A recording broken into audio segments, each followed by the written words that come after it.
Alors bonjour à tous. Aujourd'hui, nous continuons notre lecture du catéchisme de l'Église catholique et nous en sommes rendus à la question numéro 170 du compendium qui est: quel lien existe-t-il entre l'Église catholique et les religions non chrétiennes? Eh bien, voici la réponse.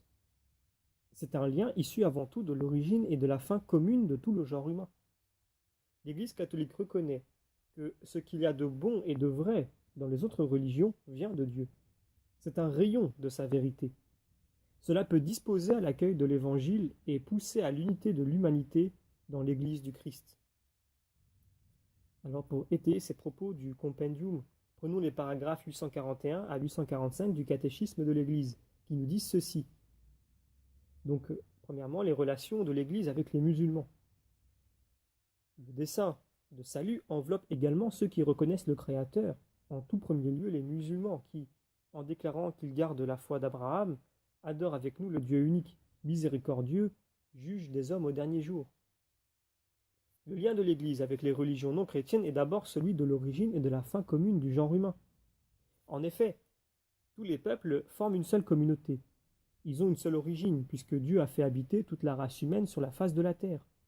Ils ont aussi une seule fin dernière, Dieu, dont la providence, les témoignages de bonté et les desseins de salut s'étendent à tous, jusqu'à ce que les élus soient réunis dans la cité sainte.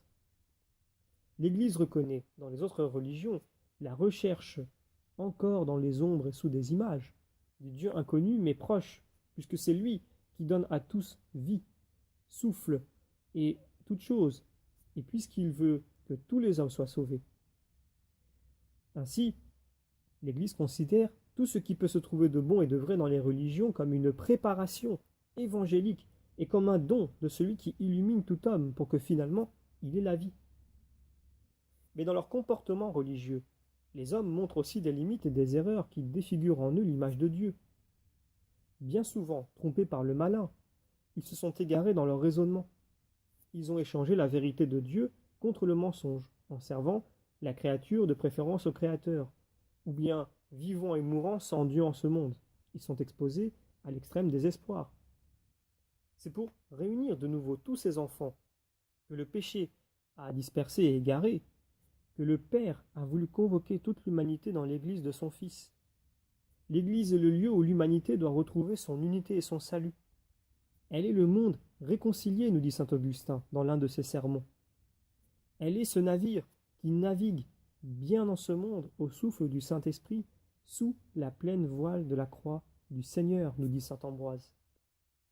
Selon une autre image chère au Père de l'Église, elle est figurée par l'arche de Noé qui seule sauve du déluge.